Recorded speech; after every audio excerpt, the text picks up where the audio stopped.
So I am here in Edinburgh and I've just been to the Kryss Talmeth Experience. Have I said that right? You have. Yeah? Close enough. Close enough. Wait, Kryss you Talmeth say it. You Experience. say it. The Kryss Talmeth Experience. The Kryss Talmeth Experience. That's the one. Awesome. And I'm with Craig, and Hello. it was absolutely fantastic. That's what I think we really needed that today. So could you explain to the listeners what your music is? That's a difficult one. I think the best description, I think Mark came up with the best one. He said groovy tunes, groovy, heavy tunes. But like, I don't know, it's like we like a lot of music, obviously. A lot of us, we all kind of come from different musical backgrounds and stuff. But the one thing that we kind of all enjoy is like music that kind of takes you on a journey, like through sound and stuff. Because like when you're communicating, like most of the things you say are tone and body language, you know what I mean? Like the actual words you're saying don't really matter. It's just I don't know, it's like I've just always loved music like that, and it's been really amazing meeting these kind of three musicians that kind of want to do it. So I believe on our like press stuff we're called psychedelic stoner blues or like psychedelic heavy blues, but like That explains it well, I think. yeah, well, it's cool. Like, there's this. It's kind of like the guy. One of my friends, Sean, does this cool podcast. He kind of calls it because it's all kind of based on like 70s heavy rock, right? It's like folk took like psychedelia, like kind of 60s psychedelia, and then you had the Kinks and stuff, and then that dude who I forget his name, guitarist in the Kinks, who wanted his guitar to sound dirtier, so he just stabbed his amplifier, and then distortion was born, and then people started trying to make this stuff happen. And it's like, I don't know, it's like, I loved that period because it was like, people were inventing types of music. It was like, I don't know, like music's supposed to be this free thing. It's why every religion on earth has people singing in unison and stuff like that, you know? It's like, it's a beautiful ethereal thing that we don't quite understand. And yeah, it was just really fun having cool groovy stuff happening and doing silly noises. Because we all like electronic stuff as well, you know? So it's like the sort of technology I have with that crazy spaceship that I play guitar with, it's like you can turn it into anything. So I'm not sure, I rambled somewhat there. No, not at all. It's good to like get a stance from like what you view your music is and like where it kind of stems from. And I've seen you guys were playing with the foot pedals a lot, you know, like and doing all sorts of funky stuff and making all sorts of sounds that you just can't imagine coming from a guitar, but now these foot pedals make that possible. Yeah, it's great. It's like, I think they were sort of, I can't remember exactly when it was they were invented, but I think the first foot pedals were like 60s and stuff. I know like sort of kind of Jimi Hendrix had this kind of like fuzz face thing, and it's just all of a sudden his guitar started going like and like sounded mental. And it's just this thing that can happen with tone, you know. It's like, it's why, I don't know, it's why like say classical music's really class, because you have so many different, like from any country, you have so many different tones, and it's all about kind of what's the word for it, like the whole thing. It's like no one, like this is the thing, like with, at least with the type of music we play and the type of music like Cyclona and Fuzz Cauldron, the guys who were playing with play, is like, it's not this kind of like heavy tunes. It's like big virtuoso thing. It's like, it's this thing where it's like, it's supposed to, the entire experience is the thing. It's like, I went to see, it's cool, I actually recently went to see them again in Cologne, but I saw this band, they're from Munich, called Colour Haze, that are just phenomenal. And like, I saw them through in Glasgow with Mark and his family and stuff. It was the first time, I think it was the first time I'd met Jenna, his partner, who is amazing. But like, I'd met like his dad and his sister and all this kind of stuff, and we went there. I'd had a fun day before there and was dancing on the clouds. It was fantastic. And then like went to this gig, and like these two, there's three bands I'd never seen before, like these two Scottish bands. It was Bacchus Baracus. Unfortunately, the drummer and singer has passed away now. And this band Dead Otter. And then Colour Haze played for 2 straight hours without stopping noise. Just like, they started off, they played a tune, and then we're like, hello, we are Colour Haze. We're going to play tunes for a while. If you want to clap, clap. If you want to cheer, cheer. But we'll see you in like 2 hours. And they're just like, da-da! And then just 2 hours, and then did a half-hour encore. And I disappeared. I think it was like the first time in my life I had like a fully ecstatic experience, and was just like, just taken away by the music. I was like, right, that's what this is about. It's not about standing on a stage and being some dude that's playing guitar. It's about like, I don't know, like, yeah, it's like creating a universe, like, because like inside that room where we played tunes there, and where Fuzz Cauldron played tunes and Cyclona played tunes and many other people have played tunes, like for that amount of time, it's like we were talking earlier about like radio being like fleeting, so you'll release stuff on YouTube as well. Like that gig even if it's recorded, will never be that. And it was different for every single person in the room, and it'll never be the same again. No matter if you tried your very hardest, like there'd be a different temperature, there'd be a different sound or whatever. And it's like, it's just creating this universe inside a room that's all the rest of the world's going on. And like, the world's a bit mental now, so it's like, I don't have very much else to give to the world. I was like, I could play tunes and make some people happy and realize that maybe it's all right and some people are nice. Yeah. And there was that one tune at the end was about 15 minutes, if not longer. Yeah. And it's incredible because it's just like a vibe, and then it changed up in the middle. It would like kind of you changed it up completely. Yeah. It was just like riffing and it was just beautiful. Oh. So is it usually the three of you on stage? Yeah. It's kind of always be like Matt. Actually, Matt is an absolute godsend. So like we released our first album, like the album launch show was 2 weeks after lockdown hit. So this is like 3 years. I mean, because we decided we did it quite cheap because like Mark and his partner Jenna were gonna have a kid. So I was like, right, I have some cash. There needs to be a way for people to hear our music without us going to them and playing, because I'm not going to ask Mark to, he's got to have a new kid. That would be super duper selfish. So I was like, right, pay the money, get the thing. And like, oh, class, we're going to have this thing, it's going to be great. And then lockdown hit just as we were going to release it. And then, it was grand. Our drummer, actually, at the time, Ryan, he actually had an album launch with his other band last night. Yeah, we kind of sort of parted ways quite close to the end of lockdown. And then we had a festival booked. We were playing at Lindisfarne, a headline in the Sketchy Beat stage. I was just like, all right, well, because of sketches and stuff and kind of knowing a lot of musicians and stuff, because obviously the kind of creative community in Scotland, because it's so wee, is really cool. Because of all the Scottish festivals and stuff like that, everyone can kind of get together and do stuff. So I knew musicians to call. So I'd seen Matt because he used to stay down in East Lothian at this place called Fala. It's really cool, kind of loads of yurts outside an old farmhouse and stuff. And I one of my partners was there. And they had a music room, and I remember, I'd never played music with him before, but I remember his pals were up from Wales, and he's in a funk band with them. And I just walked in the room and I was like, oh, come on. And then so I gave him a shout, and he with a month and a half notice learned an hour's worth of tunes, and then had a gig the night before on the Saturday in Edinburgh, and drove all the way down to Lindisfarne to play on the Sunday. Played and then was like, oh, can I join the band? And then got food poisoning. Oh God. And we were jamming right next to him the entire time. There was about 12 people in this giant tent playing tunes next to him all night because we didn't know. But he still wanted to join the band, and he's our friend now, and it's great. Oh, that is really good. It's good when you have solid band members. Oh, of course, because it's just, there's this thing where it's again, we've kind of, me and Mark from the second we met, it's the same with all the musicians I play with that I've met. It's just, I don't know, you want to encourage people, eh? I was dreadful when I started. I had passion and I really enjoyed music and I wanted to write stuff, but I was nowhere near like this.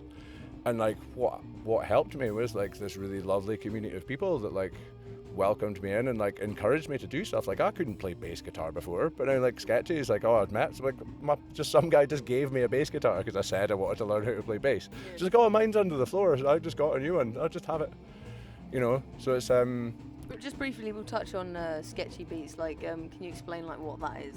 It was started by this lassie called Cosima, and it's basically this just kind of, I don't know, arts and music and kind of creativity collective. They have loads of, it's class. They just got funding to give free art classes for people. It's why it's that lassie I met the other day that I was going to send to them. But it's just a really encouraging place. I mean, oh God, back in the day it was the cantina bar from Star Wars for tunes and art and music. It was a Bosch painting with tunes in the corner. It was wild. It was so cool, just frenzied, but just people painting the walls, and it was just this. Oh, it was wild because obviously when Leith wasn't quite such as nice a place as it is now. When this 5'4" Italian lassie decided to take this office building over and turn it into this. And it's amazing. I think it started because someone let her use their basement on Leith Walk, and it started off as life drawing with DJs, so kind of naked folk dancing and folk playing DJs in this basement in Leith. And it was classic. It was called so it was Sketchy Beats because obviously folk were sketching to a beat. And that's where the name comes from.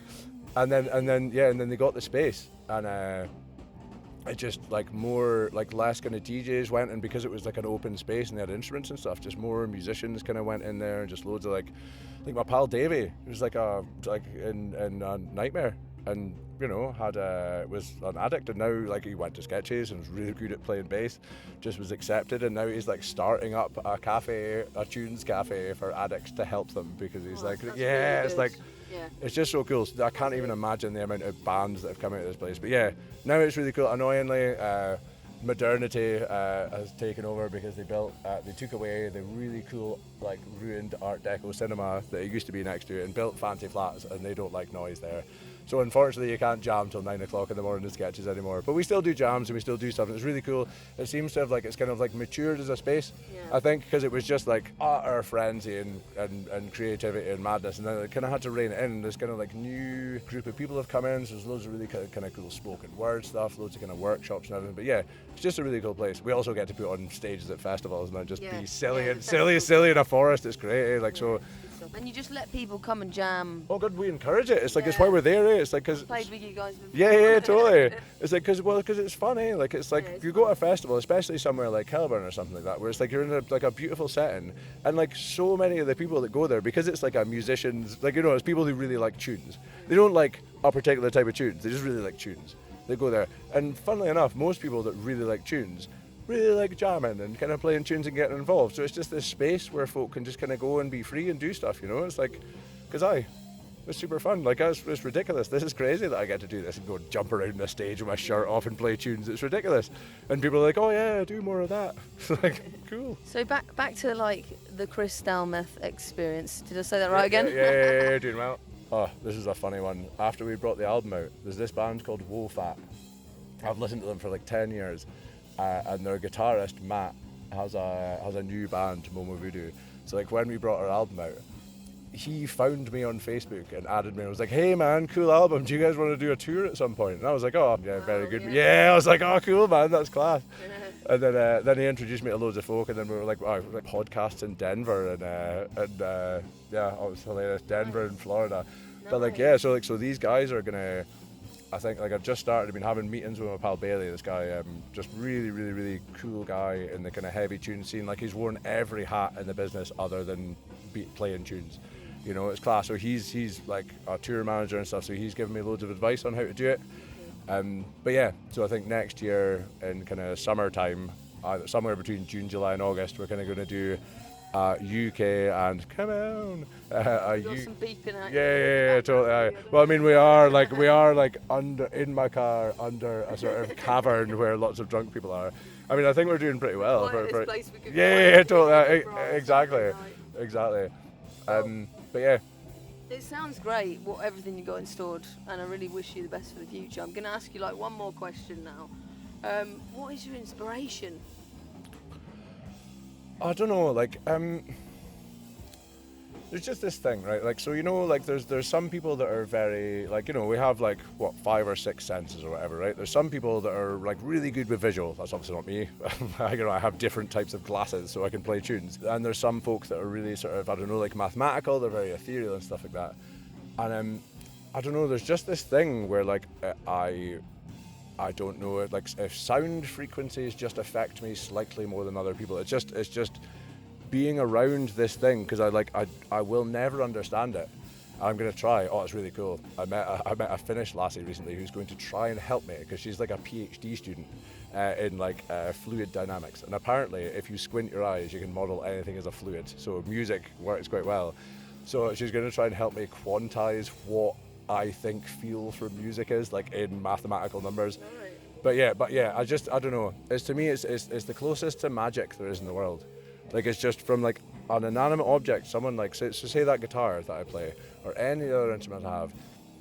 Someone, first of all, that was an imaginary idea in someone's head that like went over time, but there was a person who cut down the tree that made that thing, and then someone that did it, and then someone that took it to place, and then someone that planed it, and someone that cut it and shaped it, and then someone that did the electronics, and someone that did everything else.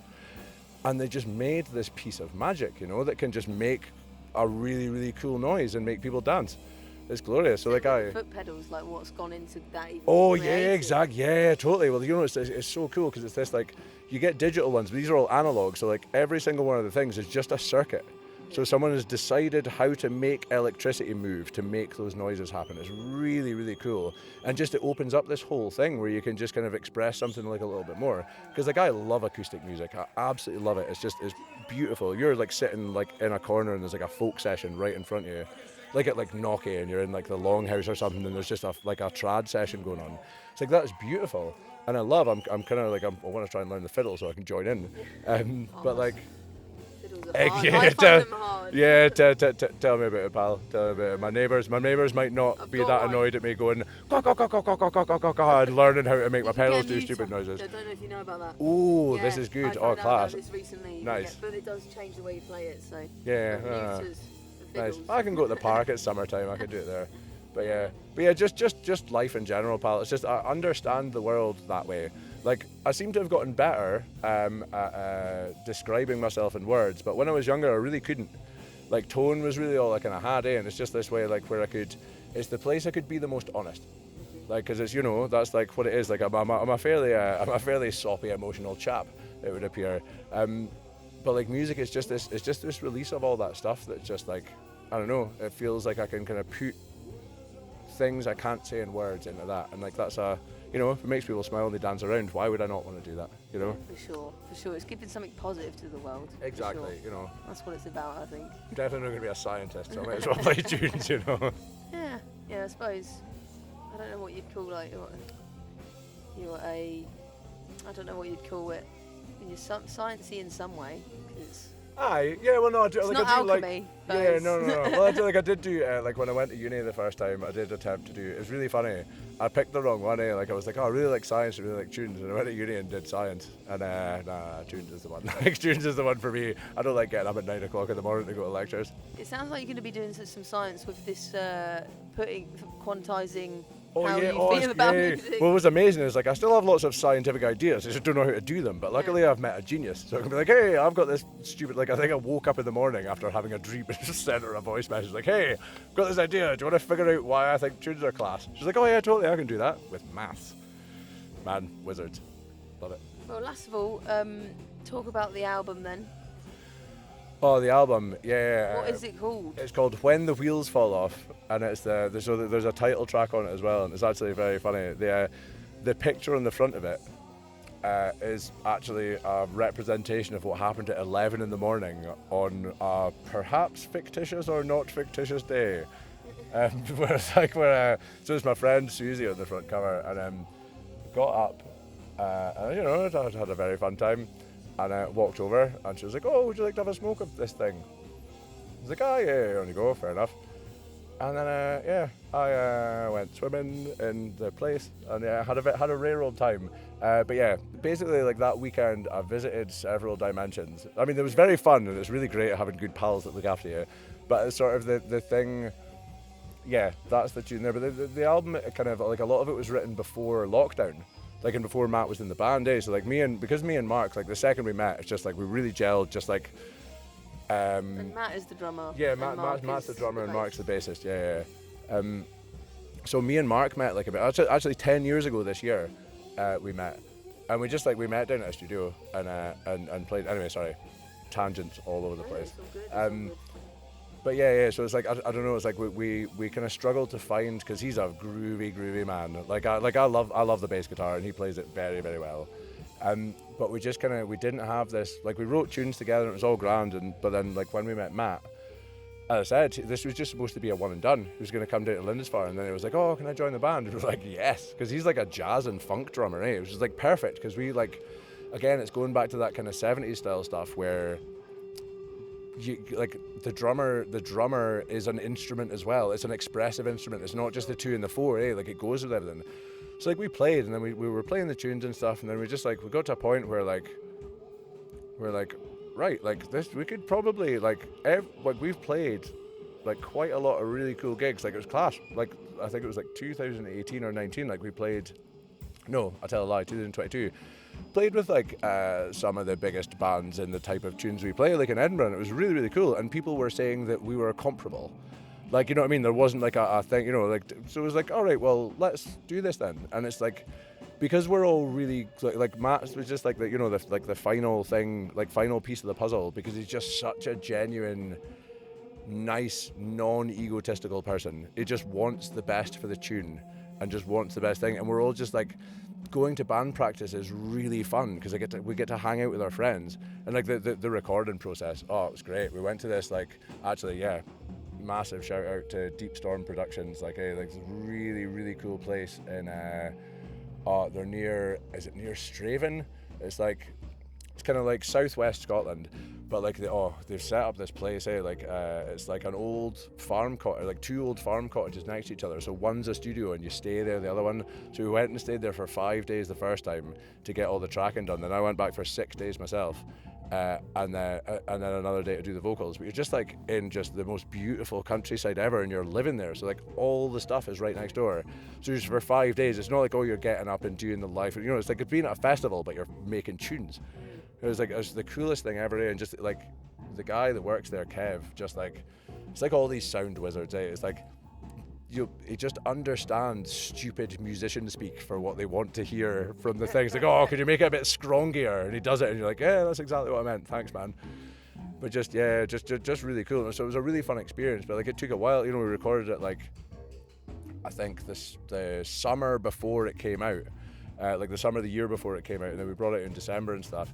And yeah, it was really cool. Like, got a really good reception. Like, we got number 2 on this thing called the Doom charts, which is like, if you really enjoy kind of heavy tunes, this is like, it's been around, like that and the Obelisk and all these things have been around for ages. It's just like every month, it's like 40 or 50 people collaborate, like, or people that are like, you know, they maybe got blogs or podcasts or things like this, and they listen to all these new albums.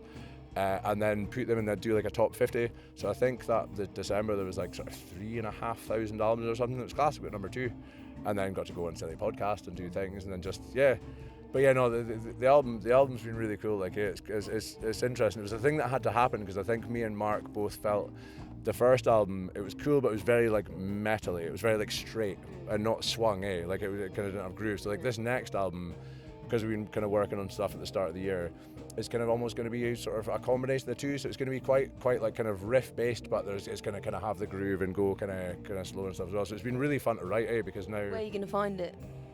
What's that? Where do you find the album? Anyone listening? You can find it on Bandcamp. You can find it on Spotify, like all the streaming places. You can find it on YouTube.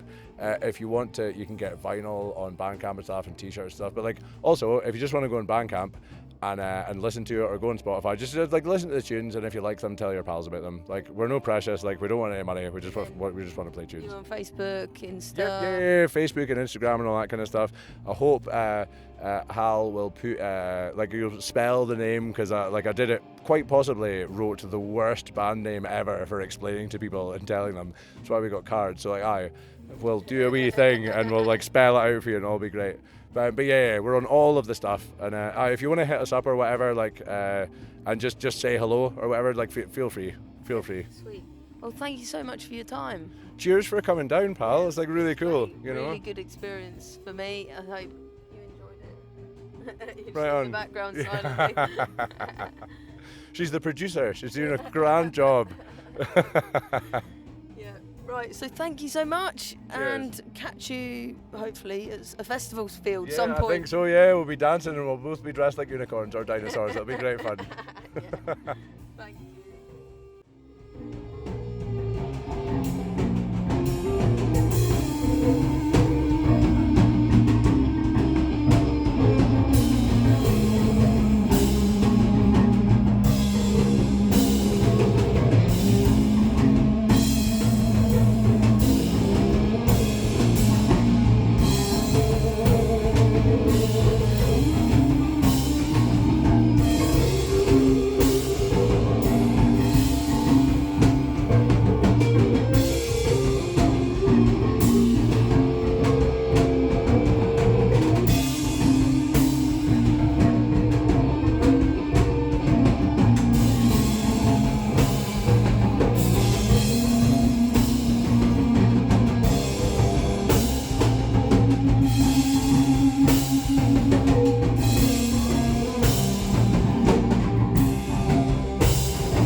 Okay, stick it in for a second. It's going to be fucking class. Thank you so much.